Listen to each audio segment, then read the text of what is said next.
besoin d'entendre la voix de Dieu, l'Esprit parler à l'Église, et que le Seigneur bénisse notre frère maintenant.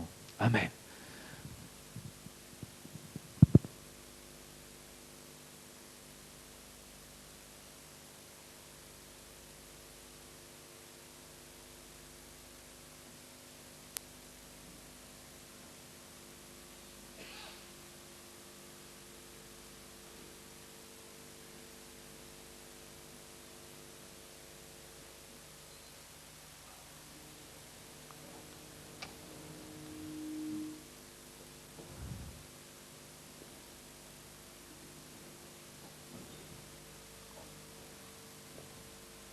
Ça va, vous m'entendez? Alors, je vous souhaite une bonne soirée. Je remercie le frère Charlie qui a eu le courage de pouvoir persévérer pour m'inviter. Et je crois que c'était le moment. Le temps a commencé pour que je puisse venir. J'habite pas loin de chez vous, à Marseille. Et je considère que Dieu est en train de préparer une église à travers toutes les nouvelles qu'on puisse entendre dans le monde. Inutile de vous parler. Ça va, vous m'entendez bien? Parce que j'entends un retour. Vous m'entendez pas bien?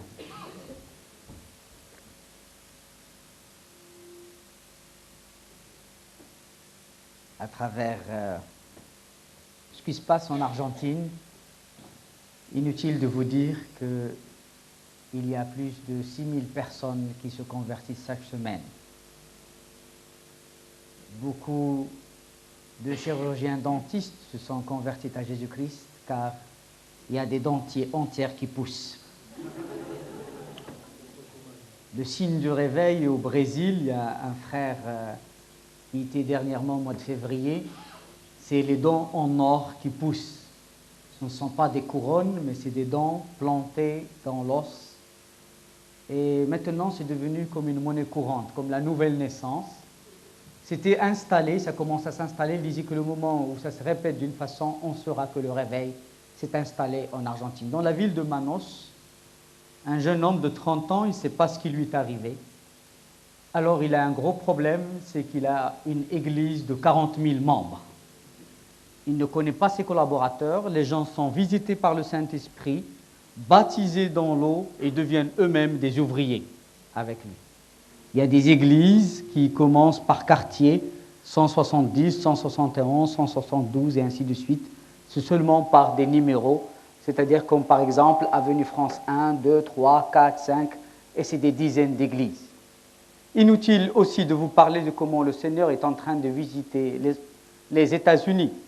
À Sacramento, il y a seulement une équipe de théâtre qui est partie pour faire une présentation pour la fin de l'année.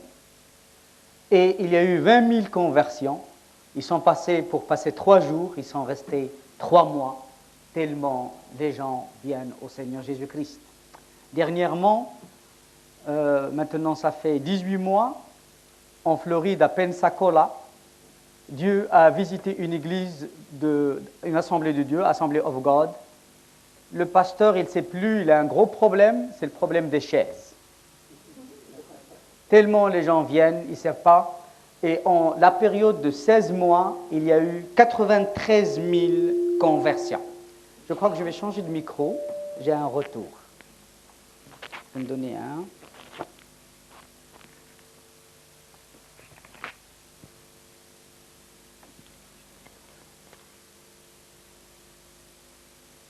Il y a ce qu'on appelle pas la parole seulement dite ou la parole écrite, mais il y a la parole révélée. Il n'y a plus la repentance, repens-toi, retourne de tes péchés, revienne à la sainteté, revienne à la morale chrétienne, respecte les lois, mais une onction de Dieu descend à Pensacola, même dans la région de Brownsville. Il descend cette onction et les gens viennent, ils se repentent. Et la police ramène même des voleurs et quand ils rentrent à l'intérieur de l'église, ils commencent à crier « Jésus, on ne fera plus jamais ça, on ne volera plus Jésus ». Et la police lui dit « Vous voyez, maintenant il faut retourner à Dieu ». Et c'est là, c'est un lieu véritablement pour confesser toutes les erreurs des voleurs. il y a à peu près 93 000 conversions. Inutile de vous dire que ce mouvement a gagné l'Angleterre. Il y a 5 000 églises, il est descendu en Europe, 5 000 églises en Angleterre visitées. C'est des églises non pentecôtisantes, non charismatiques, non pentecôtistes. C'est des darbistes, tout simplement. Des gens qui mettent leur vie en règle et qui voient avec un œil critique et ils disent « il est temps que ça change ». Wesley, il a dit « avant que l'œuvre de Dieu a commencé, les choses étaient bien mortes ». Et Jonathan Edwards, il a dit « il était temps que Dieu puisse agir ». Il est temps que Dieu puisse agir aussi en France. Il est temps que maintenant tout Calvin qui est sorti d'ici, la réforme qui est partie de Strasbourg jusqu'à Berne, où la moitié de la France était convertie à Jésus-Christ, il est temps que Dieu de nouveau ramène de la réforme dans nos âmes. Que Dieu réforme nos âmes et qu'il puisse toucher nos cœurs. Alléluia. Pour qu'il puisse toucher la société, pour que les fausses factures, la corruption, le chômage, l'exploitation de l'homme par l'homme, nous sommes le 4e puissance mondiale et c'est une réalité injustifiable qu'il y a encore des gens qui se nourrissent à la banque alimentaire et qu'il y a véritablement des gens pauvres dans une grande puissance mondiale. Pourquoi le mal? Satan a commencé à tenir la finance, à tenir l'économie, à tenir la politique, à tenir ces choses-là, et c'est le rôle de l'Église de rendre un témoignage vivant. Un témoignage vivant, pas en parole seulement, mais en puissance par le Saint-Esprit. Je voudrais vous dire que Dieu est en train de préparer une Église inégalée dans la puissance, dans la gloire, dans l'amour, dans l'unité et dans l'intimité. Dieu, avant tout, il est en train de préparer une église intime, une épouse, une relation d'époux à époux, de père aux enfants, une relation tellement intime et directe comme la tête avec le corps, liés. Il est en train de chercher des hommes et des femmes qui seront capables non seulement d'écouter, de discerner, de lire, de prier, mais d'entendre sa voix et de pouvoir véritablement maintenir avec lui une sainte conversation. Alléluia. Dieu, il est en train de préparer une génération divine parce qu'il sera une génération spirituelle, pas créée selon le sang ni la chair, mais créée par le Saint-Esprit. Plus de Saint-Esprit, plus de plénitude du Saint-Esprit. Et je voudrais vous dire que le temps des apparitions de Dieu, le temps où Dieu va se présenter, le temps où Dieu va se montrer, le temps où Dieu va luire sa face, le temps de la plénitude dans le Saint-Esprit, le temps des prodiges, des signes, des miracles, des hommes et des femmes de foi n'a pas passé. Et notre Dieu, il est vivant. Et il est réel.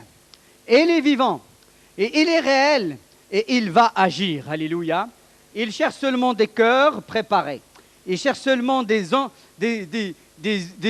personnes prêtes à obéir tout de suite et sans demander pourquoi. Nous avons oublié, nous l'Église, que nous avons un Dieu surnaturel. Et il est normal pour Dieu de ramener une grande moisson. Alléluia. Amen, amen, amen, amen. Il est normal pour Dieu de transformer notre Église en un oasis où tous ceux qui ont soif dans le monde pourront trouver le bonheur et savourer véritablement le lait de la consolation au milieu de nous. Il est normal pour Dieu que nos églises, que nos maisons, que nos vies deviennent véritablement un lieu de réparation, de restauration de ces âmes blessées. Alléluia, alléluia. Il est normal pour Dieu que notre église se transforme en clinique de Dieu, que les malades viennent et qu'ils sortent guéris, que les captifs sortent libérés, que seulement ceux qui sont captifs de la drogue, de l'alcool, d'un vice ou d'un péché, et même des démons, seront complètement libérés dans le nom puissant de Jésus-Christ. Dieu est capable, il en a les moyens. Il a envoyé le Saint-Esprit, et depuis le Saint-Esprit, il est sur notre petite planète Terre. Il a envie de travailler. Il dit, avec qui je vais travailler? Avec qui je vais travailler? Quelle église me laissera la place? Comme disait Dieu à Moïse, tu demanderas au peuple de ramener de l'huile pour les lampes, afin que les lampes luisent continuellement devant ma face.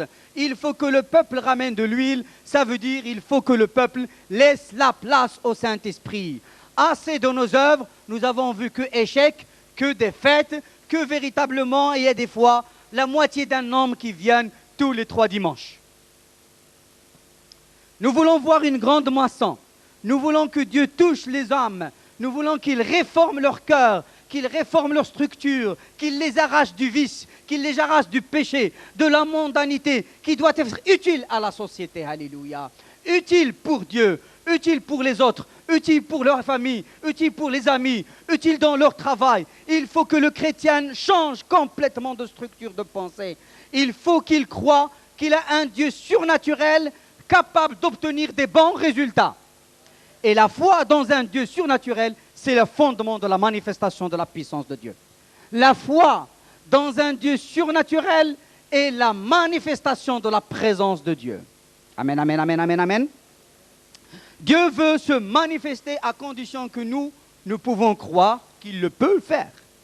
Dieu pourra te parler, Dieu pourra te toucher, Dieu pourra te bénir, Dieu pourra t'appeler par ton nom. Dieu pourra, mon ami, essuyer une crainte qui date depuis longtemps, te donner un espoir, renouveler une espérance. Dieu veut restaurer. Le Dieu de la restauration est vivant. Alléluia.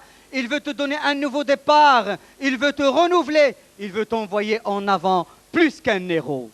Notre Dieu est un Dieu de victoire. Ce n'est pas un Dieu d'échec. Notre Dieu est un Dieu de victoire. Et Dieu ne veut pas nous réveiller pour qu'on puisse trembler, ou plus qu'on puisse rigoler, ou plus qu'on puisse bouger. Il veut nous réveiller pour qu'on puisse découvrir de nouveau la beauté de Christ, alléluia, la splendeur de Christ, alléluia, la grandeur de Christ, la puissance de Christ. Et tout ce qu'il a dit, sa main puissante va l'accomplir au milieu de nous. Dieu est en train de chercher les intimes de Dieu, des amis. Quel que soit ton âge ou ton sexe, quel que soit le milieu social d'où tu viens, quelle que soit ta compréhension intellectuelle, quelles que soient les années de ta conversion, Dieu veut que tu sois son ami. Il veut avoir avec toi une communion et une co-union dans une relation fraternelle et privilégiée. Dieu veut établir une amitié avec son peuple. Alléluia. Je voudrais vous demander, s'il vous plaît, de prendre la parole de Dieu avec moi dans le livre d'Ésaïe.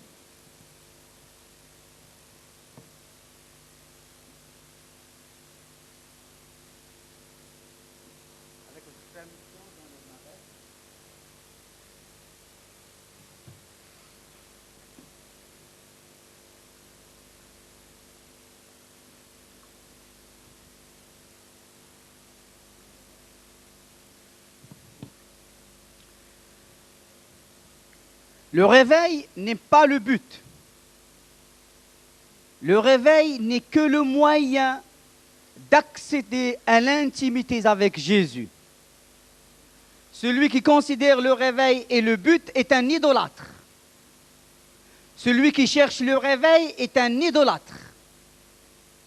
Rien, même le culte n'est pas le but. Même les louanges n'est pas le but.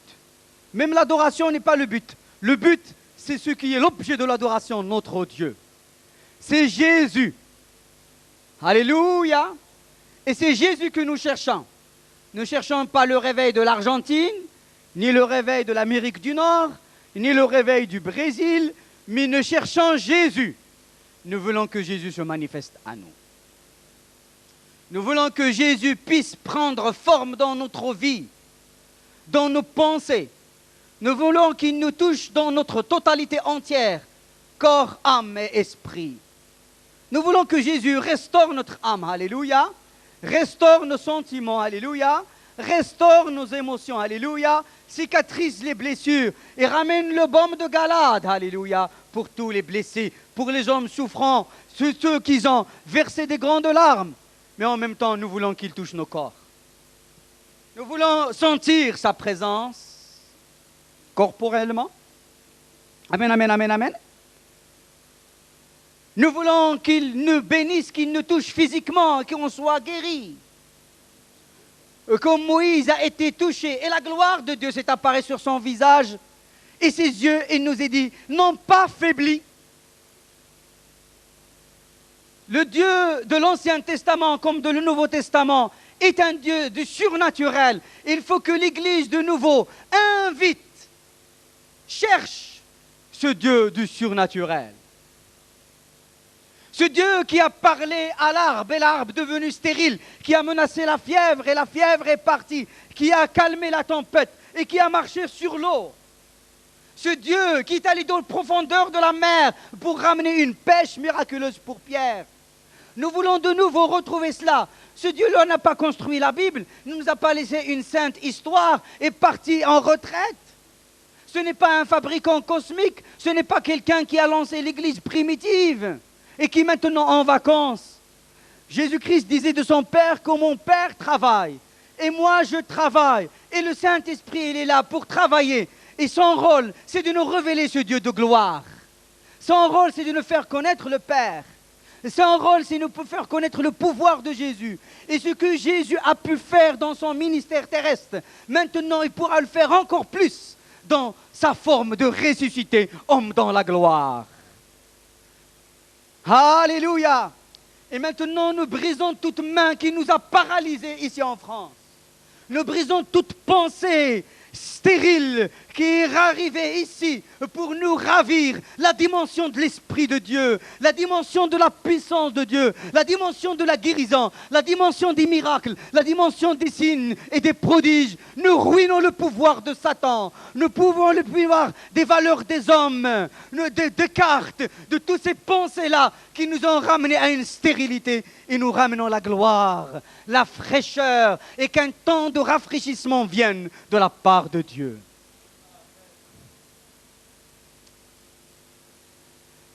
Vous et moi, nous avons besoin de voir la main de Dieu agir. C'est ça qui appelle les hommes à la fois, des hommes et des femmes, et qui les met dans la mission avec une forme, avec une grande certitude et conviction. Si vous n'avez pas vu Dieu transformer votre vie, vous donner la paix dans votre nouvelle naissance, l'amour de la justice, de haïr le péché, Dieu a fait une œuvre miraculeuse dans votre esprit. Et c'est pour cela que vous êtes engagés avec Dieu. Nous voulons voir encore, pour que les chrétiennes rétrogrades reviennent, pour que les chrétiennes mondaines reviennent, pour ceux qui sont dans le conseil de Dieu puissent revenir, il nous faut un Dieu vivant au milieu de nous. Amen, amen, amen, amen. Est-ce que vous croyez à un Dieu vivant?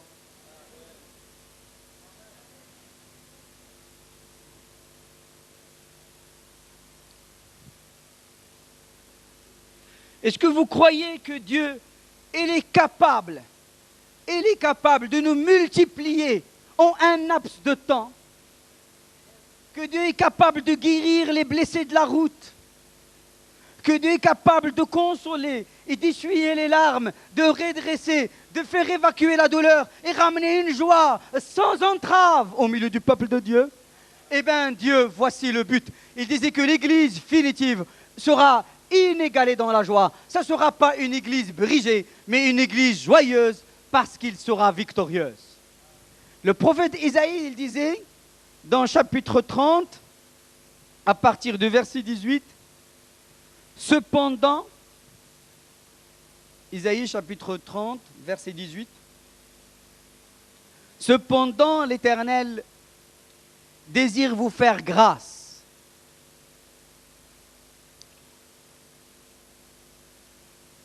Et il se lèvera pour vous faire miséricorde.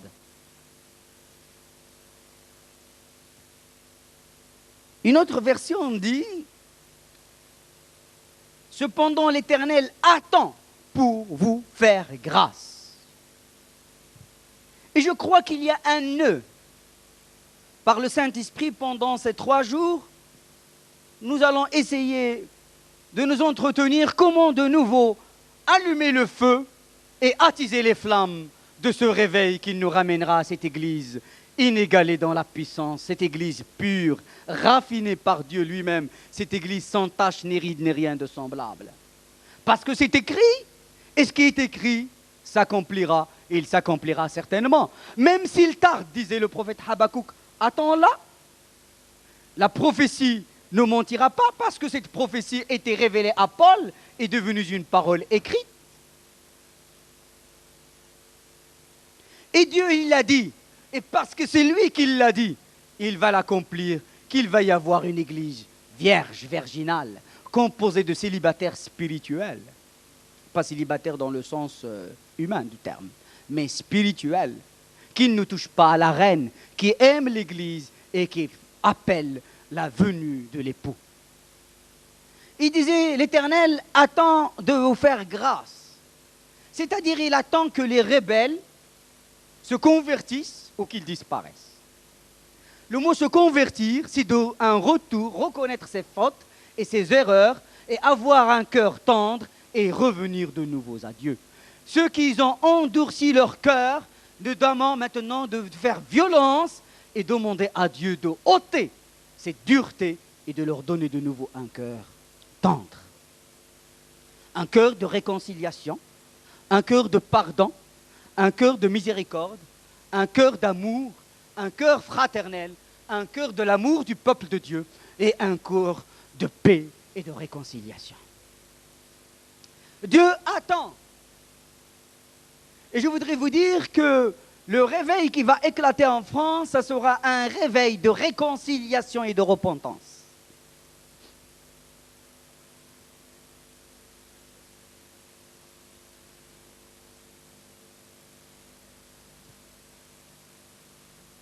Et jusqu'à quand, dit Dieu à Moïse, mépriseront-ils encore ma parole? Jusqu'à quand ce peuple? Moi j'ai parlé, et lui il méprise ma parole, je vais le détruire. Qui es-tu toi? Tu n'es qu'un vase de terre, et je vais te réduire en poussière, dit Dieu. L'Éternel attend. Il t'attend. Il t'attend en particulier, et il nous attend collectivement. Il attend l'Église de France collectivement, il attend les serviteurs, il attend les hommes et les femmes, et il t'attend individuellement. Il attend. Il disait, je ne voudrais pas que la majorité périsse, je ne veux pas que les méchants dévient, mais qu'ils se redressent et qu'ils aient la vie, et la vie en abondance. Et je voudrais vous dire que abaisser le christianisme à l'échelle d'une éthique, de quelque chose de moral, de principe et de dogme, c'est vraiment faire fausse route. Le christianisme est une régénération, est un homme régénéré, une transformation de vie, une transformation de sentiments, une transformation et avec un cœur tendre, pas avec des principes seulement, mais avec un cœur tendre et un témoignage réel et intérieur. Vous m'aimez toujours? C'est obligatoire.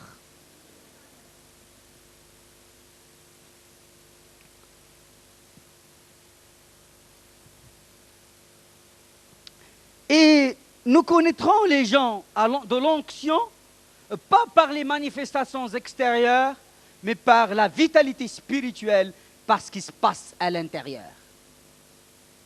On connaît les ministères pas à travers les dons, ni à travers même l'éloquence. On les connaîtra à travers les fruits de sainteté et les traits de grâce de Christ.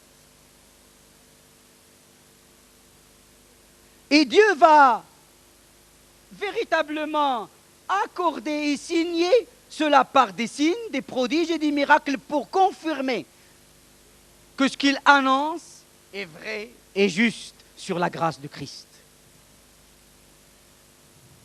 Il va y avoir un tri. Dieu attend pour opérer ce tri. Et qui que tu sois, responsable ou non, converti d'hier ou il y a quelques années, c'est un mouvement qui va donner sainteté à l'Éternel. Alléluia.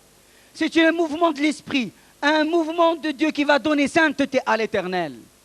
Ce réveil qui va venir, ça sera un réveil de sainteté, un réveil de repentance, un réveil intérieur où tout ce qui se passe, la lumière qui va resplendir intérieurement, va jaillir extérieurement par des signes, des prodiges, des miracles et une grande évangélisation et des âmes sauvées.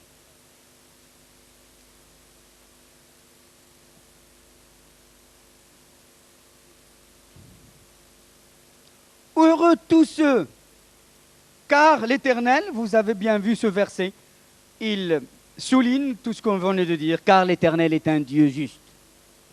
Heureux tous ceux qui espèrent en lui. Oui, peuple de Sion, habitant de Jérusalem, tu ne pleureras plus, il te fera grâce quand tu crieras. Dès qu'il aura entendu, il t'exaucera. Le Seigneur vous donnera du pain dans l'angoisse et de l'eau dans la détresse. Ceux qui t'instruisent ne se cacheront plus, mais tes yeux verront ceux qui t'instruisent. Tes oreilles entendront derrière toi la voix qui dira « Voici le chemin, marchez-y, car vous iriez à droite ou vous iriez à gauche. » Il te fera grâce quand tu crieras. Dès qu'il aura entendu, il t'exaucera. Nous sommes bien loin de cette réalité, n'est-ce pas?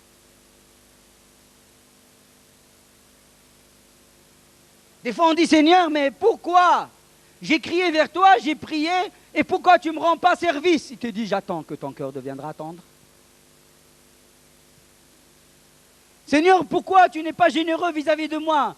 Tu as toutes les richesses, tu as toutes les capacités, tu es l'Éternel qui guérit, tu es l'Éternel qui délivre. Il te dit, mais moi, pourquoi tu cherches que je sois généreuse avec toi si toi tu n'es pas généreuse avec les autres? Tu dis, Seigneur, descends. Tu dis, toi, mets-toi aussi à genoux, crucifie la chair. Descends par terre.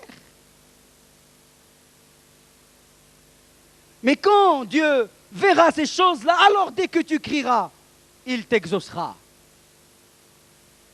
Il te donnera du pain dans la détresse. Le moment où le peuple, où il y aura de la famine, où il y aura de la disette, où il n'y aura pas à manger, où les grandes tours, où toutes les puissances, le moment des guerres, Dieu a toujours de la nourriture pour son peuple. Il a toujours de l'eau pour abreuver et pour rassasier son peuple. Il a dit, alors tes yeux verront ceux qui t'instruisent. Normalement, les prophètes qui parlent la parole de la justice de Dieu ont été toujours pourchassés. Ils devaient envoyer des messages par des serviteurs ou par leurs scribes, par leurs secrétaires. Nous voyons bien que Élie, il a été obligé d'aller à côté du fleuve de Kébar. Il a été obligé d'être logé chez une veuve, c'est une dame veuve. Il ne pouvait pas rentrer dans le système du roi Akab. Les prophètes se cachent.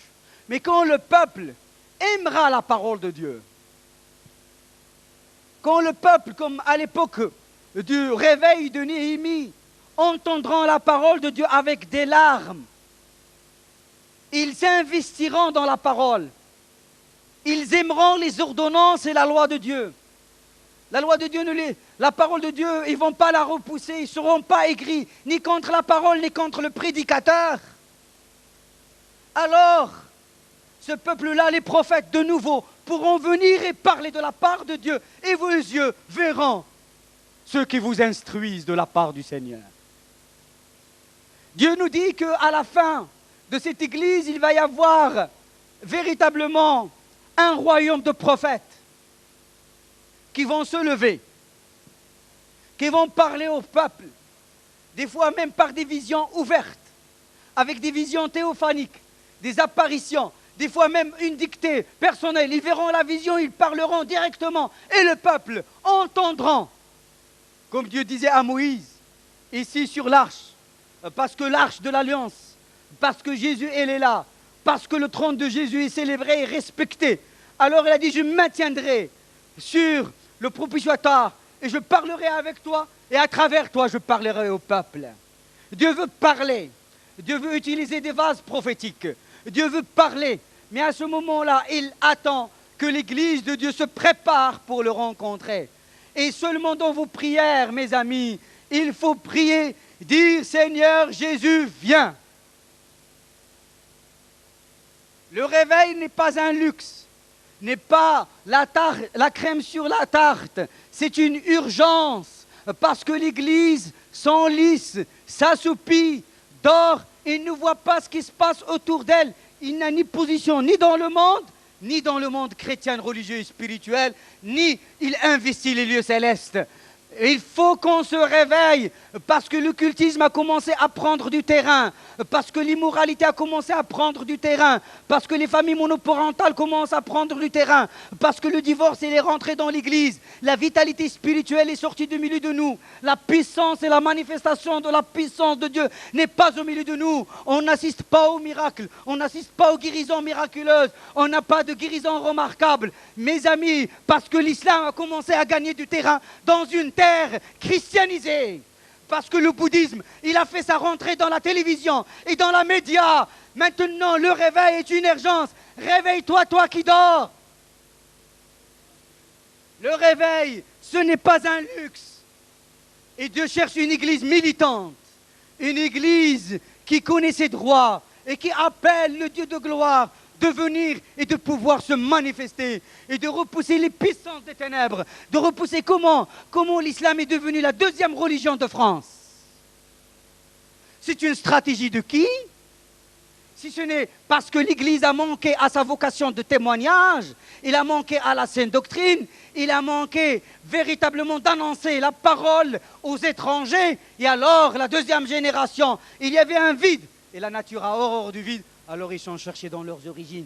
L'Église, elle était là, en train de se regarder, de se contempler, de danser et de regarder comment elle est. Et il n'a pas pensé à ceux qui périssent et qui sont devant l'éternité sans Christ. Et les musulmans, je voudrais vous dire, comme vous et moi, ont besoin de Jésus. Quel est vos programmes d'évangélisation? Quelle est ta vision des hommes qui se perdent? On a manqué tout cela. On est là seulement pour prendre des notes et distribuer les notes. Ce frère m'intéresse, celui-là ne m'intéresse pas. On a manqué, on a sorti. L'Église a perdu sa vocation. Et quand Israël a perdu la vocation du témoignage, quand il n'a pas été une nation où le témoignage de Dieu parvient jusqu'aux nations, Dieu a mis de côté Israël, il a suscité l'Église. Et de l'Église a manqué véritablement à son témoignage, alors Dieu a mis l'Église de côté. Il y a toujours un set, il y a toujours un petit groupe, il y a toujours un homme dans lequel Dieu veut encore de nouveau reconstruire. Dieu veut encore le toucher. Dieu veut encore lui donner cette puissance vivifiante et bouleversante pour bouleverser sa vie, le transformer. Il lui a donné la vision de ses desseins communautaires, de ses desseins éternels. Maintenant, on n'a que nos pauvres petits desseins. Seigneur, donne-moi une voiture rouge. Seigneur, aide-moi pour l'éducation des enfants. Seigneur, pourvois au moins. Mais on n'a pas une vocation céleste. Et Paul n'a point résisté à la vocation céleste. Et ce soir, dans la puissance du Saint-Esprit, je vous en supplie, frères et sœurs, vous qui êtes nés de nouveau, avez-vous une vocation céleste? Il n'est jamais trop tard pour bien faire. Avez-vous une vocation céleste, jeunes gens? Avez-vous une vocation céleste? Moi, je ne veux pas le moment de la parousie du Seigneur, le moment de son avènement, que je serai éloigné, je serai confus ou honteux devant lui. Je veux véritablement me précipiter devant lui. Est-ce que nous avons une jalousie intime du nom de Dieu? Est-ce que l'Église a une jalousie intime, une jalousie légitime, une jalousie du nom de Dieu comme Élie, qui a dit maintenant à Achab et à toute cette foule idolâtre, à ces prophètes de Baal et d'Astarté, arrêtez-vous, l'Éternel est vivant. L'Éternel que je sers est vivant. Et l'Éternel que je sers ce soir est vivant. L'Éternel que vous servez, pour lequel vous êtes venus, il est vivant. Et il est capable de faire la différence, de faire descendre le feu du ciel. Il est capable de faire la différence dans ta vie. Il est capable de faire la différence entre la vraie église et la fausse église, la vraie religion et la fausse église. Pourquoi? Parce que Dieu va se manifester au milieu de son peuple. Il ne va pas seulement par des mots, par des paroles, par de la rhétorique et même par un langage biblique. Il va le faire. Et laissez-le faire. Comme disait Jésus-Christ à Jean-Baptiste, maintenant, vous avez fait votre travail, laissez faire Dieu. Laissez faire le Saint-Esprit. et les choses qui ne sont pas de Dieu tomberont par eux-mêmes. Moi, je crois que Dieu veille sur sa parole. Je crois que Dieu est capable de mettre publiquement les sectes, les satanistes, même les faux chrétiens, même les chrétiens pharisianistes, même les chrétiennes, parce qu'il y a ceux qui ne sont pas véritablement. Il y a ceux qui pêchent par défaut, ça c'est les pharisiens, et ceux qui pêchent par excès, c'est les gens très spirituels. Il n'y a que eux qui sont spirituels. Aussi Dieu pourra les mettre en place publique. Il faut faire attention. Ce que nous voulons, au milieu de nous, c'est les choses de Dieu.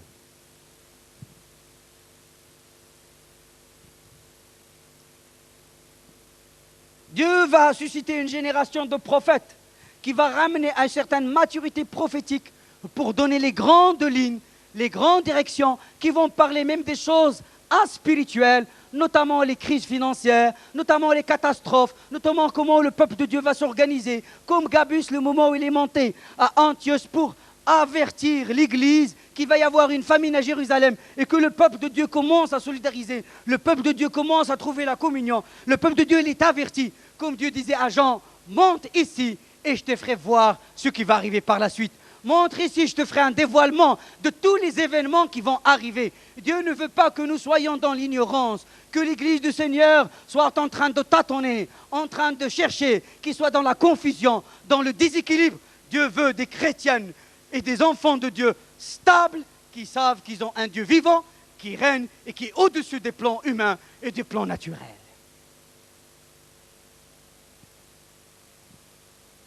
Le Seigneur, il est en train, par le Saint-Esprit, de travailler pour obtenir ce résultat.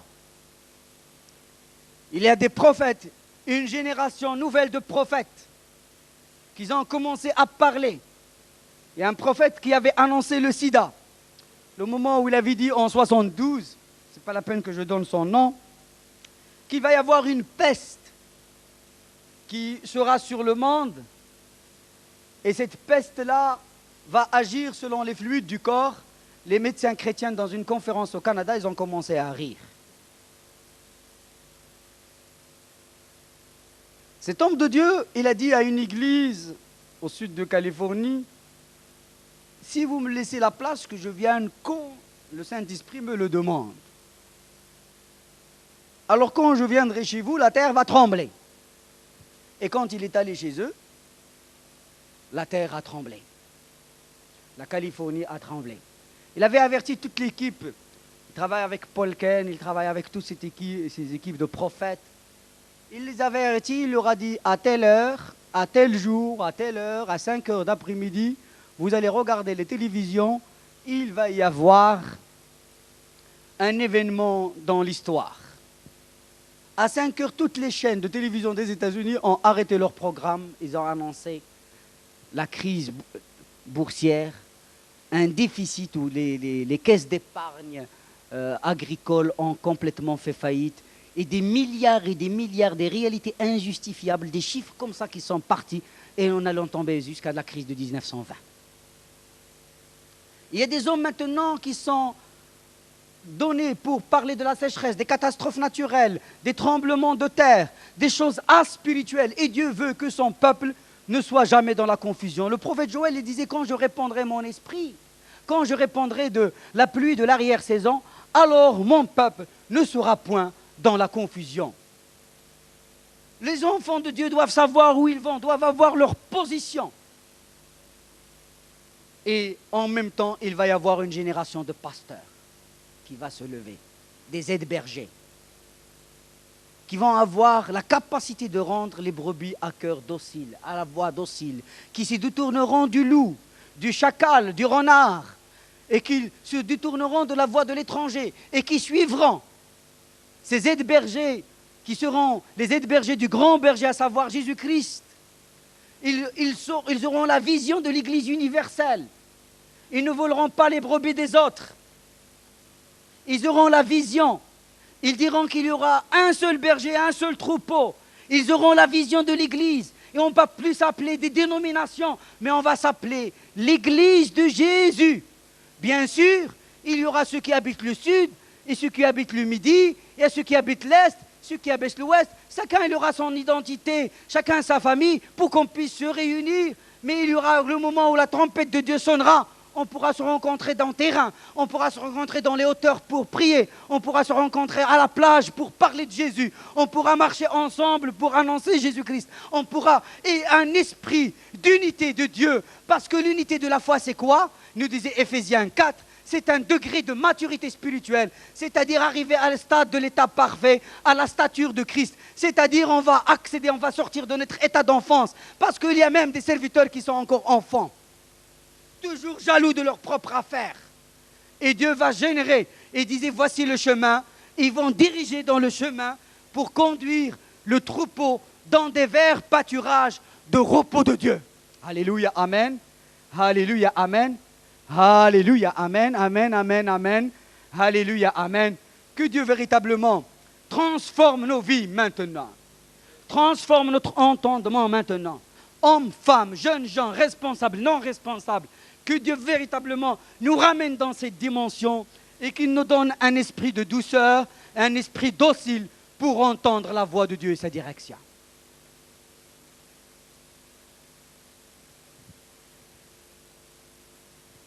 Mes amis,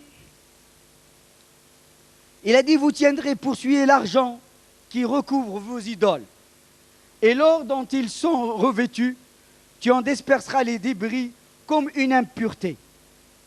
Paul disait qu'il voyait toutes les richesses du monde comme de la boue et de la balayure, mais là, on va être tellement enrichi des trésors cachés de Dieu, des richesses. Nous allons savourer avec bonheur la plénitude de la gloire de l'Esprit Saint. Nous allons recevoir le lait de la consolation. Nous allons être installés dans la grâce, libérés de tout légalisme. Nous allons goûter au vin de Dieu, à l'amour du Seigneur. Nous allons goûter au pain, au trait de la nature, de la sainte nature de Christ. Nous allons véritablement manger les choses spirituelles, les choses divines que nous allons regarder l'or et l'argent comme impurs. Comme le moment où Abraham il a passé dans la vallée de Chavé, il avait rencontré le roi Melchisédek et le roi Melchisédek il lui a donné du pain et du vin et s'est installé dans le royaume de Dieu. Quand le roi Sodome de Gomorrhe, il lui dit viens à côté de moi, toi qui es dans la vallée de Chavé, monte ici à côté de moi et prends tout ce que tu veux. Il a dit non, parce qu'il a été visité par un autre roi. Il a été nourri avec une autre nourriture. Il a été enrichi par une autre richesse.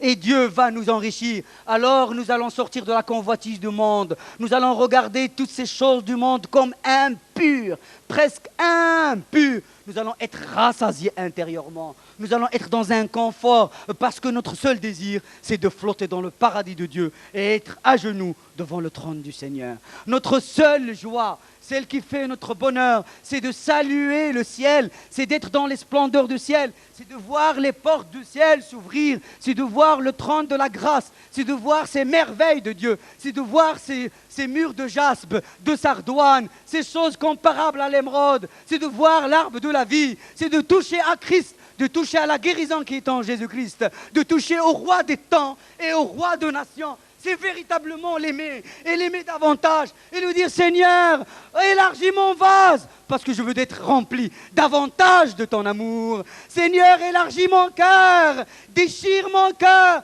parce que je veux t'aimer encore. Je réalise le privilège de t'appartenir. Oh, tu m'as appelé, tu m'as cherché des griffes du diable, tu m'as arraché du monde, tu m'as arraché d'une fausse religion, et maintenant je suis à toi, et je t'aime encore, et je t'aime encore, et je t'aime encore, et je t'aimerai toute ma vie. Je t'aimerai maintenant et dans l'éternité, parce que tu es ma seule raison, mon seul but. Je t'aime, oh Jésus. Vive Jésus, vive Jésus, vive l'Éternel, disait David.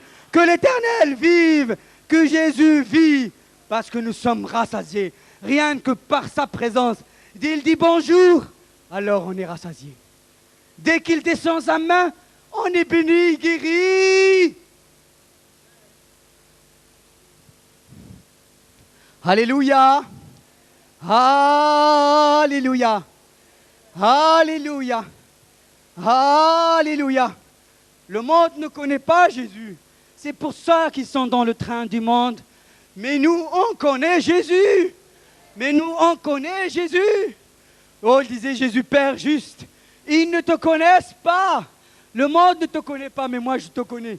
Et ceux-ci, ils savent que tu m'as envoyé. Je te le ferai connaître à eux. Et je te ferai encore connaître. Et il y a encore un degré de révélation. Il y a encore un degré de connaissance. Il y a encore un degré d'intimité réservé pour toi, ma sœur. Il y a encore un degré de connaissance. Il y a encore que tu vas plonger dans les profondeurs de Dieu. Tu vas boire des eaux profondes. Tu vas être rassasié de sa présence. Il est infiniment grand et infiniment bon. Toute l'éternité n'est pas suffisante pour contempler sa gloire. Il est grand. Il est bon. Il est le merveilleux. Il est l'admirable. Lui seul me suffit et lui seul pourra nous combler. Seigneur, viens. Apparaît davantage dans nos vies. Révèle-toi à nous davantage. Fais-nous connaître tes mystères cachés. Fais-nous plonger dans tes eaux profondes. Nous avons soif et faim de toi. Faim, soif de toi. Viens, ô Dieu des armées, viens. Alléluia. Alléluia. Oh, alléluia. Oh, alléluia. Alléluia. Alléluia. Alléluia. Alléluia. Alléluia. Il a dit, quand ces choses-là arriveront dans nos cœurs, quand Dieu rassasie véritablement notre âme, quand on se voit tout comme impur, comme de la boue, quand on n'a plus de soucis du monde. Et si ce soir, il y a des gens qui ont des soucis, encore, et c'est plus fort qu'eux, matériel, affectif, moral, qu'ils ont encore des soucis dans le monde, ils sont encore tiraillés, ils piétinent de deux pieds, on dirait qu'ils servent deux maîtres, le maître de ce monde et le maître du ciel, qu'ils crient à Jésus,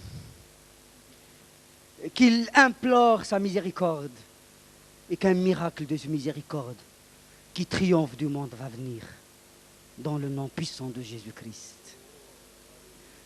Si tu ne sens pas la libération ce soir, prie pendant cette nuit, et encore demain, et les jours suivants, jusqu'à ce que tu te sens détaché, libéré et délié, parce que c'est lui qui brise les liens, c'est lui qui fait tomber les chaînes, c'est lui qui abaisse les forteresses, c'est lui que toutes les portes que l'ennemi a érigées dans ta pensée, il est capable de les détruire et de construire la maison de la justice dans tes pensées, parce qu'il t'aime. Il t'aime d'un amour éternel. Il n'a pas épargné sa propre vie pour toi, pour te prouver, lui, pas seulement en langue, pas seulement par des messagers, pas seulement par des prédicateurs ou par des prophètes, pas seulement par la Bible, mais il l'a prouvé dans ton histoire. Il est venu mourir pour toi, pour te dire, si tu savais combien je t'aime, si tu savais combien je t'aime, si tu savais combien mon cœur est attaché à toi, si tu savais combien je veille sur toi comme je veille sur les prunelles de mes yeux, si tu savais, à chaque jour, je regarde ton nom dans la paume de ma main et je dis, tu vois, il est à moi.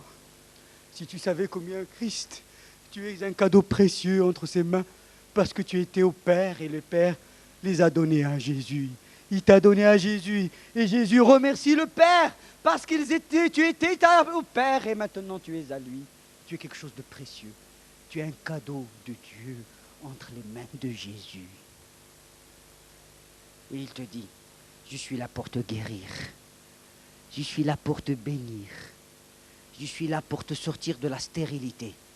Toi et ta famille. Je suis là pour briser tes liens. Je suis là pour réduire en poussière toutes les murs que l'ennemi a érigés. Mais je suis toujours là. Je t'ai jamais abandonné. Je suis là et je serai encore là. Quand tu dors, je suis là. À ton éveil, je suis là. Jusqu'à la fin du monde, je serai avec toi. Et éternellement, je demeurerai au milieu de toi. Dieu te dit, je suis capable de faire une transformation radicale dans ta vie.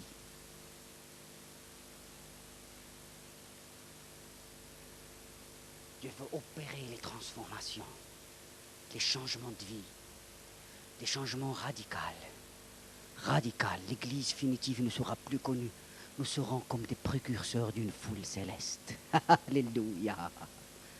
Nous serons véritablement capables d'avoir Christ, comme Paul disait. Ce n'est plus moi qui vis, mais c'est Christ qui vit en moi. Christ veut se former par la parole en nous, dans nos pensées, dans notre âme, dans notre volonté. Il veut imprégner notre corps. Alléluia. Afin que l'eau vive coule à travers nous. Afin que l'eau de Dieu coule, afin que la sainte huile d'onction qui est descendue sur la barbe d'Aaron jusqu'au dernier pan de vêtements d'Aaron coule sur toi. Dieu veut t'immerser dans son esprit. Il veut t'immerser dans ce fleuve d'eau vive. Il veut te oindre afin que tu vives et que tu goûteras le bonheur. Tu savoureras avec bonheur sa présence. Il a dit à ce moment-là, j'enverrai la pluie sur vous. Le prophète Joël a dit, je répandrai mon esprit comme on répand de l'eau sur le sable. Je répandrai avec abondance, j'enverrai la pluie. Alors il répandra la pluie, verset 23, sur la semence que tu auras mise en terre et le pain que produira la terre sera savoureux et nourrissant. En ce même temps, tes troupeaux paîtront dans tes vastes pâturages. Les bêtes redirent toujours, il disait comme disait au peuple d'Israël, toi et ton bétail veut dire toi et ta vie matérielle, toi et ton argent, toi et ta richesse, toi et ce que je t'ai donné, toi et tes bétails vont prospérer. Amen, amen, amen, amen. Et notre Dieu est un Dieu de prospérité. Et amen.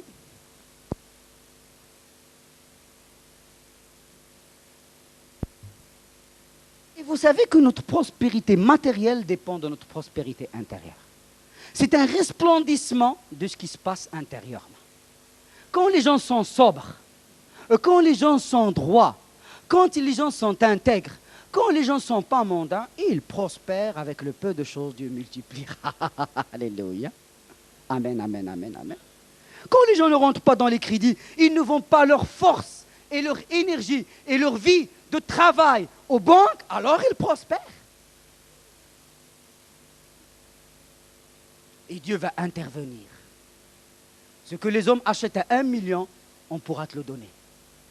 Ce que les gens achètent à 100 francs, vous pouvez l'avoir avec 1 franc.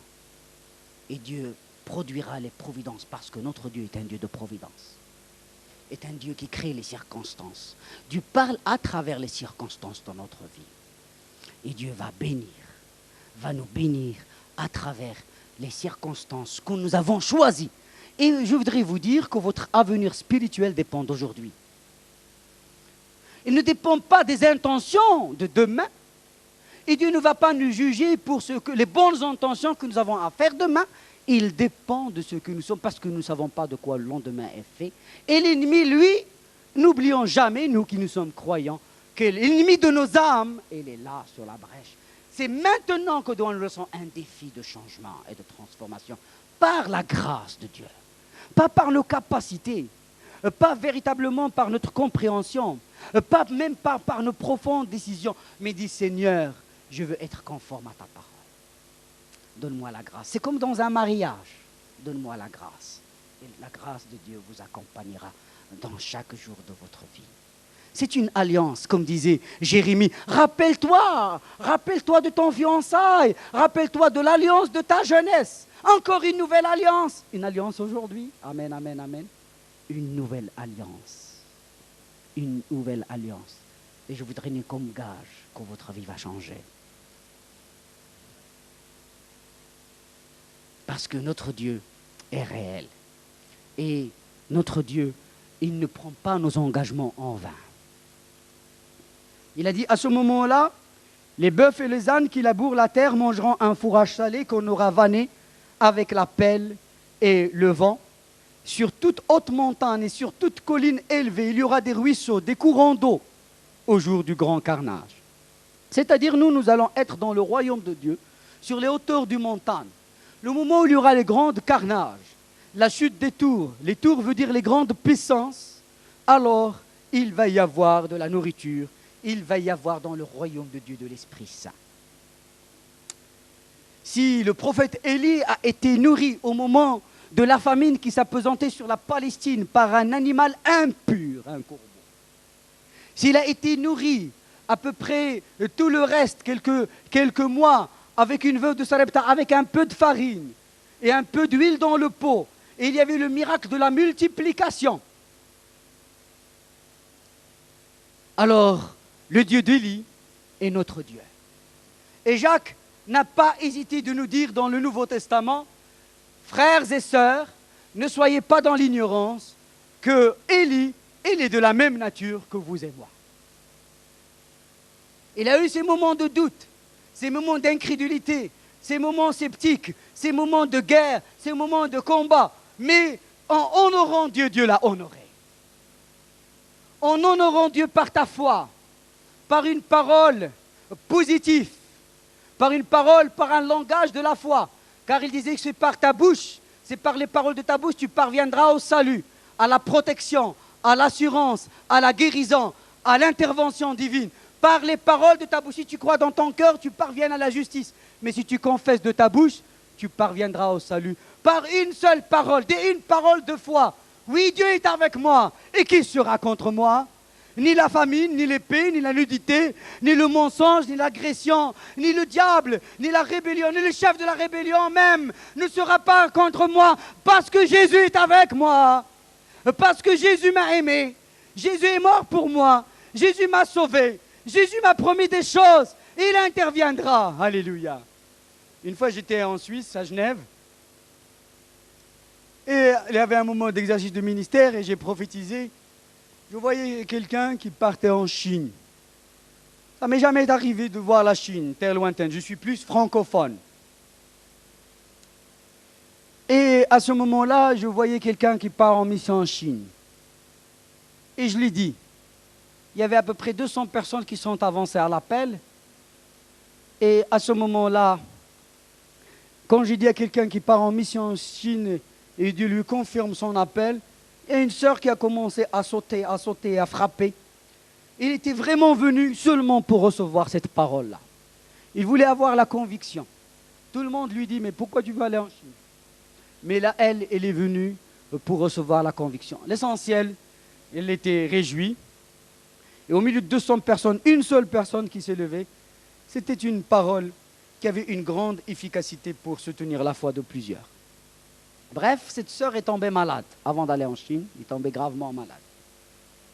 Et il était hospitalisé et les médecins ils ont dit que pratiquement il devait passer. Même le pasteur, il est allé la voir. Alors il commençait à parler avec elle et tout ça. Il dit, mais écoute, qu'est-ce que tu es en train de faire? Tu crois que je vais mourir? Tu ne te rappelles pas que Ismaël m'avait prophétisé que je vais partir en Chine?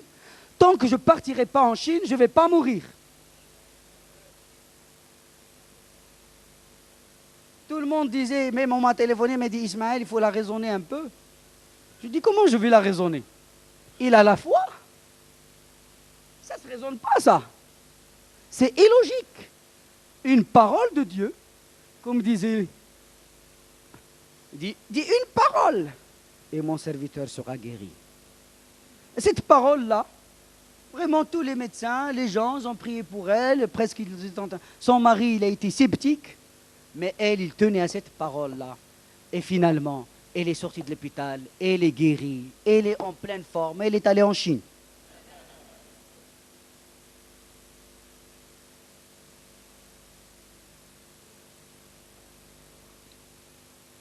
Il disait, alors, écoutez-moi bien ce réveil, le verset 26, il montre un peu ce réveil.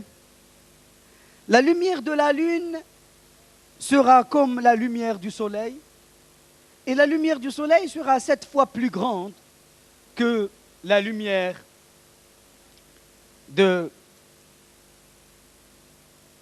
Et la lumière du soleil sera 7 fois plus grande. Lorsque l'Éternel bandera les blessures de son peuple et il guérira la plaie de ses coups. La lumière de la lune sera comme la lumière du soleil. Dans les Écritures, la lune veut dire l'Église, la femme. Il disait que la lumière du soleil sera comme la lumière de la lune. C'est-à-dire que maintenant, tout le mystère de Christ, le oint de Dieu, qui est le centre du plan de la rédemption, va être révélé à l'Église. L'Église aura la même lumière, le même enseignement, la même perception de Christ. Et il sera véritablement cette Église qui a arrivé à un certain degré d'enseignement, que tout ce qui a été révélé, que tout ce que Dieu a gardé, tous les points, toutes les vérités qui ont été perdues seront restituées de nouveau à l'Église, et même certaines vérités qui n'ont pas été repérées par les réformes, ni par le mouvement de la sainteté des baptistes, ni par les pentecôtistes ou les charismatiques ou autres, dans certains moments, ou certains livres qui n'ont pas été ouverts, certains trésors qui étaient cachés, qui n'ont même pas été dévoilés à l'époque des apôtres, vont être donnés afin que la lune aura la même plénitude, la même compréhension de Christ. Il disait le mot 7, comme la lumière 7 fois jour. Le mot 7 en hébreu, ce n'est pas seulement en numérologie, veut dire parfait, mais veut dire infiniment. C'est-à-dire tout ce qui était infiniment décrit et voulu de Dieu, conçu dans le plan de la rédemption. Parce que Jésus-Christ, comme il a obéi, Jésus de Nazareth, comme il a obéi, comme il a marché dans la justice, homme, quand il a été couronné, il a été oint comme Christ dans le ciel. Et à ce moment-là, il est devenu le centre de la rédemption. Mais cette rédemption, il nous dit l'Apocalypse 5, n'est pas encore achevée. Il sera achevé le moment où Christ descendra sur la terre. À ce moment, le livre de la rédemption dans l'Apocalypse 5, qui est scellé des 7 sceaux, sera ouvert. Seul l'agneau immolé est digne d'ouvrir cela. Avant qu'il sera ouvert ce livre de rédemption, l'Église finitive, cette compagnie céleste, vivra ses desseins éternels.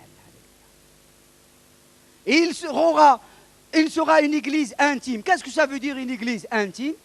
Ça veut dire avec une grande manifestation prophétique, avec des visions, avec des songes, avec des rêves, avec véritablement des chants spirituels, avec de l'enthousiasme, avec des prédications inspirées et dites sur le champ. Une église intime, c'est une église qui a non seulement une relation avec Dieu, mais une église qui est capable de parler au monde, qui est parler au système économique, qui est capable de parler au système politique. C'est comme les prophètes qui ont prophétisé sur l'Égypte, sur la Syrie, sur Babylone, sur Tyr et sur le Liban, qui est capable de montrer que le Dieu invisible est réel et vivant au milieu de nous.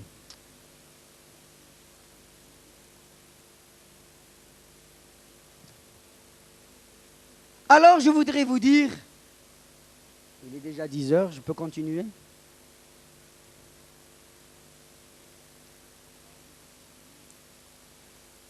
Que on dit quand il y a 2 ou 3 rassemblés en son nom, il est au milieu de nous, c'est biblique.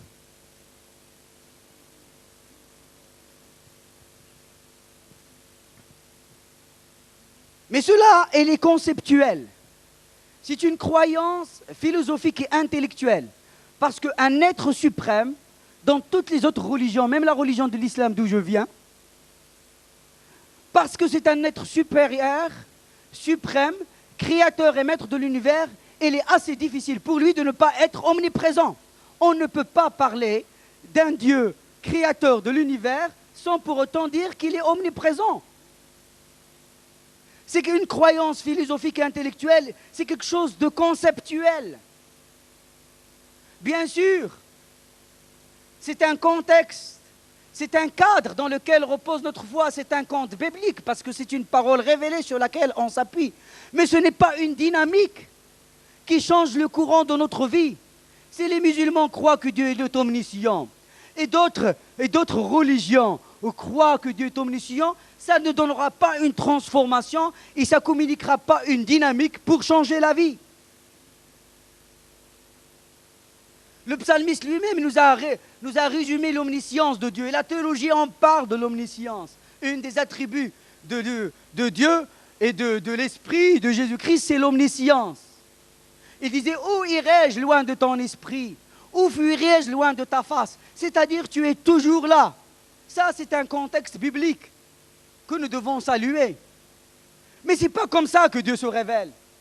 Mais ce n'est pas comme cela que Dieu se présente. Dieu n'est pas seulement quelque chose de conceptuel ou un langage biblique ou rhétorique. Dieu se montre, Dieu descend, Dieu se présente, Dieu se manifeste, Dieu touche, Dieu veut agir. Alléluia, alléluia. Et je voudrais aujourd'hui vous parler de la présence réelle ou ce qu'on appelle en termes théologiques la présence manifeste. Dieu veut se manifester réellement au milieu de son peuple. Et dans toute l'histoire de la Bible, Dieu a déjà commencé avec Abraham. Il nous est dit dans Genèse 12 que Dieu est apparu à Abraham. Il ne nous a pas dit que Dieu a parlé avec Abraham, mais Dieu est apparu avec Abraham. Et c'est comme cela qu'il a commencé l'histoire d'un peuple, avec le père des croyants, à savoir Abraham. Dieu lui est apparu. Et Dieu s'est montré à Abraham. Et le moment où Dieu s'est montré à Abraham, qu'est-ce qu'Abraham il a fait? Le moment où Dieu se manifeste, le moment où Dieu, Abraham, il s'est jeté face contre terre. Quand Dieu se manifeste, alors nous devons remuer, bouger, chuter, tomber, sursauter, trembler, parce que Dieu, il est là. N'est-il pas pour Ézéchiel? N'est-il pas pour Jean, le moment où il a vu le Seigneur, il a été ravi dans l'esprit, il est tombé comme mort à ses pieds? N'est-il pas, mes amis, de Daniel? Et je voudrais lire avec vous ce qu'on appelle l'éruption de Dieu dans la vie de Daniel. J'aimerais bien que vous preniez, peut-être je continuerai demain, parce que je viens de commencer mon message, et nous aurons le temps de nous entretenir.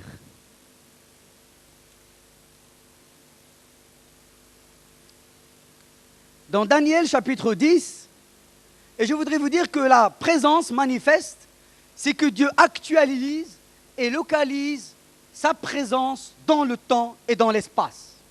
Amen.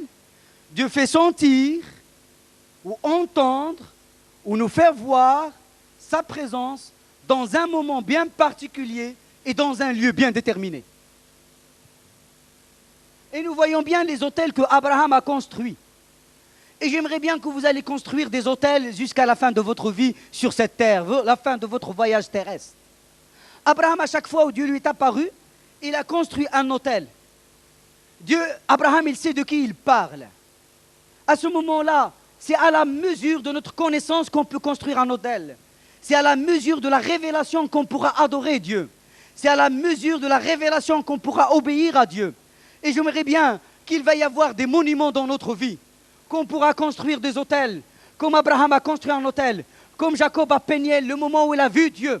Dans cette rencontre, Jacob lui-même, il a été étonné, il a dit, mais comment ça pourra se faire que moi j'ai vu Dieu et je vis encore? Et cette rencontre avec Dieu, il lui a marqué, tous les jours il est sorti en train de boiter avec sa hanche. La rencontre avec Dieu ne laisse jamais quelqu'un indifférent. Il ne laisse jamais quelqu'un comme avant, il le transforme. Il y a quelque chose qui s'est passé. Et nous avons dit, est-ce que tu as rencontré Dieu? Est-ce que tu parles en langue? Eh bien, c'est bien. Et maintenant, qu'est-ce que tu fais dans l'église? Mais on a oublié de construire des autels. On a oublié qu'on a des monuments dans notre vie. Des monuments d'apparition. Des monuments de révélation. Des monuments. Est-ce que vous vous rappelez seulement le moment où Dieu vous a visité pour la première fois? Et depuis, Dieu est parti en voyage?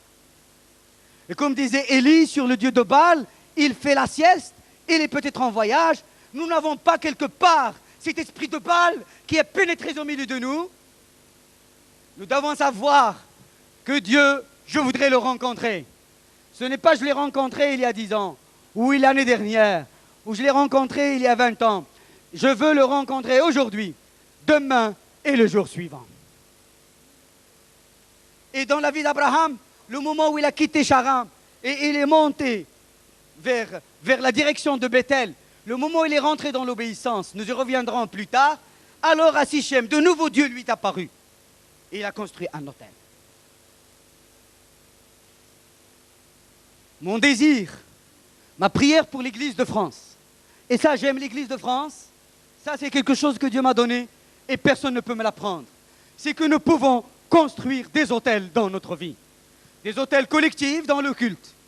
des autels individuels dans nos chambres, dans nos maisons, dans nos promenades, dans nos voitures, dans nos cuisines, dans nos travails, là où nous nous trouvons, il y aura à un certain moment l'éruption de Dieu dans notre vie. Alléluia, alléluia, la voix de Dieu, comme Samuel qui a entendu une voix audible.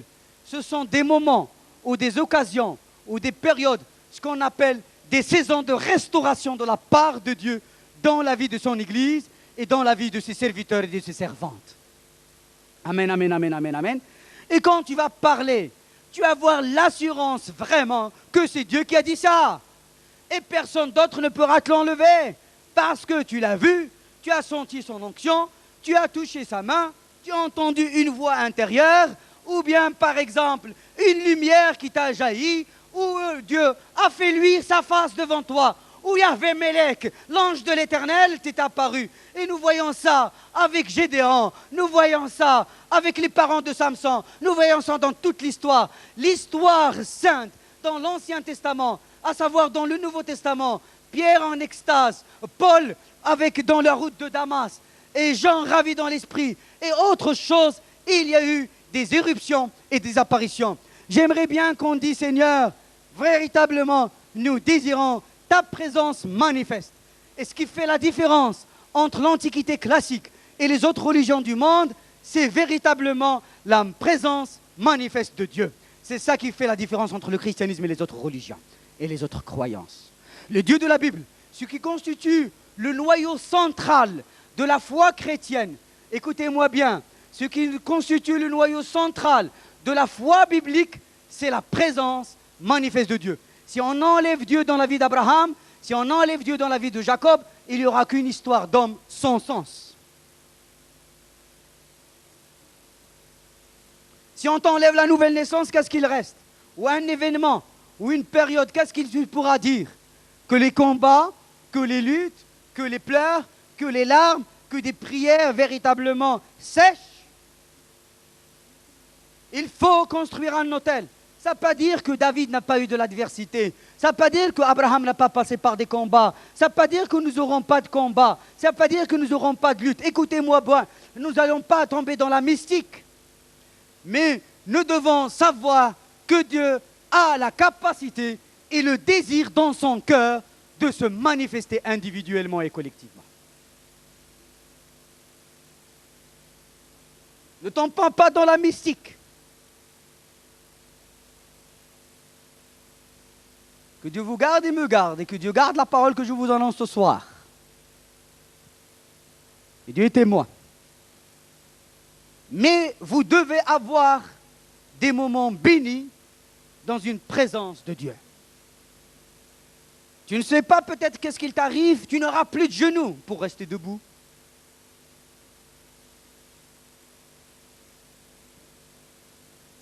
Peut-être ta vie dans un laps de temps, une seule pensée, une image, un concept, une seule parole, une expression divine, un verset, illumine ta raison, ta conscience, et tu seras complètement transformé. Les craintes du passé seront évacuées.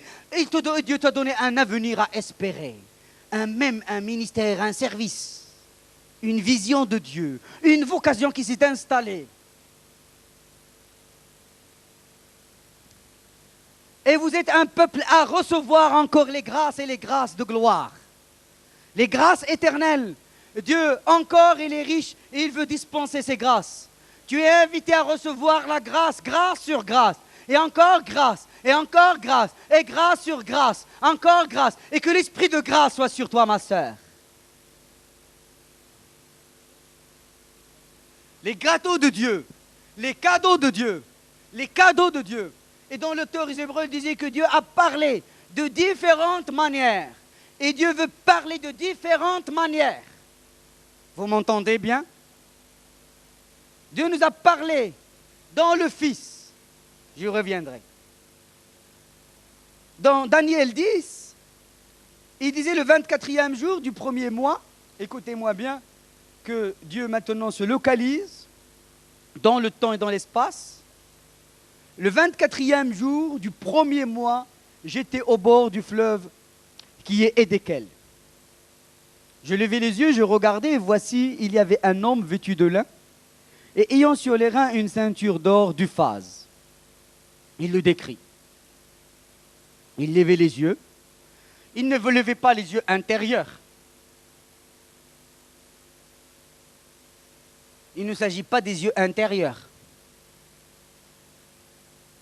Pour ceux qui font de l'exégète, ils pourraient bien étudier les mots mot par mot pour voir que c'est une réalité vécue.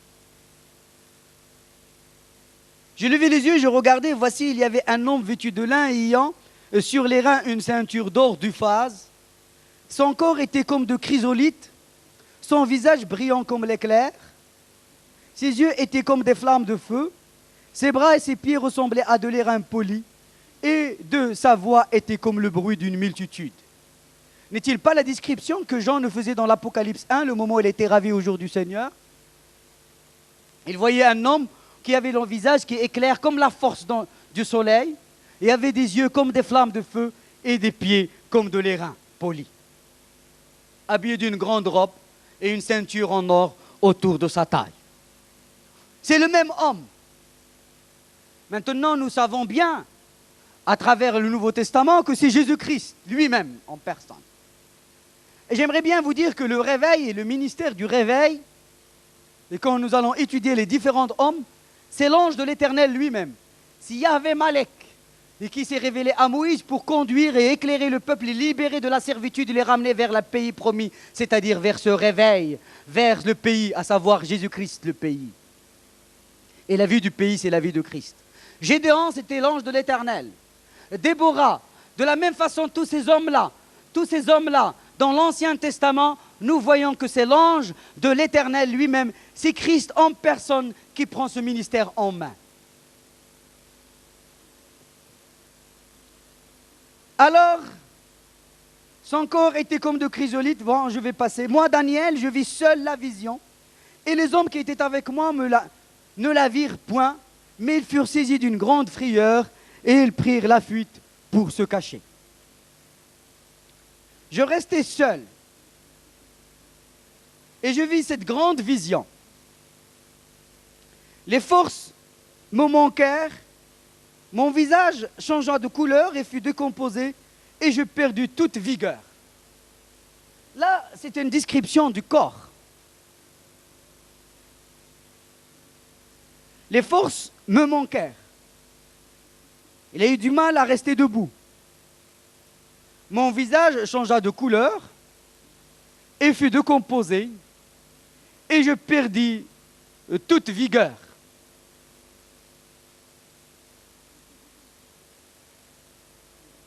Pour Jean, c'est arrivé comme cela. Pour Ézéchiel, il nous est dit que le moment où les 4 êtres vivants l'ont appris, et lui, il a été furieux, le moment où ils l'ont transformé, transporté jusqu'au fleuve, là où il y a les captifs, il a été pendant 7 jours stupéfait.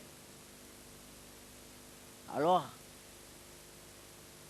dans la stupéfaction. Mais c'est plus tard, quand vous lisez les versets dans chapitre 3, les derniers versets, il disait que Dieu a collé sa langue dans son palais pour que quand les autres le posent des questions, il ne pourra pas les répondre. Il a été muet pendant 7 jours. N'est-il pas Zacharie, le père de Jean-Baptiste, qui a été muet pendant plus de 9 mois? Dieu visite les corps. Dieu, l'Esprit de Dieu, il n'est pas là seulement pour inonder nos cœurs, mais c'est une puissante vivifiante qui veut toucher l'homme dans son entier, dans sa totalité. Esprit, il veut saturer notre esprit par le Saint-Esprit, mais l'onction, elle est une onction pénétrante pour toucher notre âme et imprégner notre corps. David disait, mon corps soupire après toi. Mon corps te recherche, il veut te contempler dans ton sanctuaire. Inutile de vous parler de la restauration du corps avec l'établissement du tabernacle. Mais je voudrais vous dire que Dieu veut visiter nos corps. Et c'est pour cela qu'on prêche la guérison divine. C'est pour cela qu'on prêche que des gens qui ont passé par des opérations chirurgicales, ablation de certains organes, que les organes poussent de nouveau. Alléluia. C'est pour cela que les dents poussent de nouveau, alléluia. Mais les dents en or, c'est un caractère divin et royal. Une fois quand j'ai rencontré un ange, un prince, tout son visage était en or. Les cheveux en or. Bon bref, j'arrête là, c'est mon intimité. Mais seulement, c'est un caractère divin, un caractère royal. Et nous voyons Jésus-Christ. Les reins, c'est un peu un alliage entre le cuivre et de l'or. Parce qu'il y a un jugement de Dieu qui doit venir. Mais après Jésus, sa qualité est divine et royale. Elle est de l'or pur, nous le décrit dans tous les ustensiles. Et lui, il veut que nous soyons transformés, nous aussi, en des vases en or.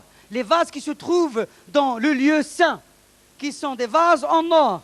Et dans l'Apocalypse 1, il nous disait les 7 églises qui sont des chandeliers d'or. Il veut non seulement que l'église devienne un vase d'or, mais que toi, mon frère, et toi, ma sœur, tu revêtiras un caractère royal et divin, et tu deviennes de l'alchimie de Dieu, de l'argile en argent racheté par le sang de Jésus-Christ. Tu deviendras véritablement de qualité divine royale. Parce que tous ceux qui marchent par l'Esprit de Dieu deviendront fils de Dieu. C'est-à-dire, ils marcheront dans la même seigneurie, la même puissance, la même autorité, la même gloire que le Fils de Dieu, à savoir Jésus-Christ. Alléluia. Dieu veut faire de nous véritablement ses enfants. Nous étions, quand Dieu nous a adoptés, et nous sommes devenus ses enfants. Nous ne sommes pas de la même nature, de la même substance. Lui, il est divin. Mais il nous a adoptés pour qu'on puisse participer à ses richesses, pour partager ses richesses, pour partager les traits de grâce, pour rentrer véritablement dans cette alchimie divine. Alléluia. Et tels sont les corps terrestres, tels sont les corps célestes. Et nous voulons laisser le Seigneur maintenant toucher nos corps. Tout ce qui est corruptible deviendra incorruptible, recevra l'incorruptibilité. Ce qui a été malade se redresse. Ce qui a été véritablement animal reçoit l'énergie spirituelle et deviendra spirituel dans la puissance du Saint-Esprit. Alléluia. C'est ce que Paul nous a déclaré. C'est ce que Paul nous a annoncé. C'est ce que la Bible nous a annoncé. Voici notre héritage. Nous devons être transformés à la gloire de Dieu. Alléluia. Véritablement, notre vocation, c'est une transformation continuelle. Nous n'étions pas ennemis de Dieu, nous n'étions pas des gens qui demeurent au milieu du monde et dans le péché. Et Dieu maintenant fait dégager une odeur de sainteté. Comme lui est saint, nous sommes devenus saints et l'Église de Jésus-Christ. Alors la vie de Dieu et le parfum de Christ commencent à se dégager. De la même façon, la réalité du ciel veut jaillir au milieu de nous. Nous sommes les enfants de la révélation de Dieu. J'aimerais vous encourager individuellement dans votre chambre de faire des expériences spirituelles. Invitez le Dieu Tout-Puissant. Parce que ça suffit les serments. Il faut que ça change. Il faut que les cœurs changent. Il faut que les vies changent. Il faut que la main puissante de Dieu pourra venir et intervenir dans la situation de nos enfants, dans la situation de l'école, dans la situation de notre travail, dans la situation de l'Église, dans la situation de notre pays. Que Dieu bénisse nos autorités, que Dieu bénisse le président, que Dieu bénisse les conseils des sages, que Dieu aura vraiment une sagesse, que Dieu bénisse le monde, que Dieu vraiment, celui, le Créateur, pourra se réjouir de sa création, que Dieu, le Créateur, pourra se réjouir. Dieu, il voit des gens qui souffrent, des gens qui sont malades, des gens qui crient, mais il dit, qui enverrai-je? Mais qui enverrai-je? Il n'y a point de médecin à Jérusalem. Mais Dieu ne va pas envoyer des malades à des malades. Des malades psychologiques à des malades psychologiques, des gens à problème à des gens à problème. Dieu veut faire la restauration. Dieu est capable de renvoyer des centaines et des centaines de personnes. Mais Dieu veut faire, c'est le temps de la restauration de vos cœurs. C'est le temps de la restauration de notre âme. C'est le temps de la restauration dans le chantier de la justice. C'est de nouveau, nous devons prendre le chemin de redressement, de l'intégrité du cœur, le chemin de la justice. Cherchez le sentier de Dieu de tout notre cœur. Cherchez-le dans les cris, cherchez-le par la prière, cherchez-le par les larmes, cherchez-le par les jeûnes. Déchirez vos cœurs et non vos vêtements, et venez à moi, et je reviendrai vers vous, dit l'Éternel.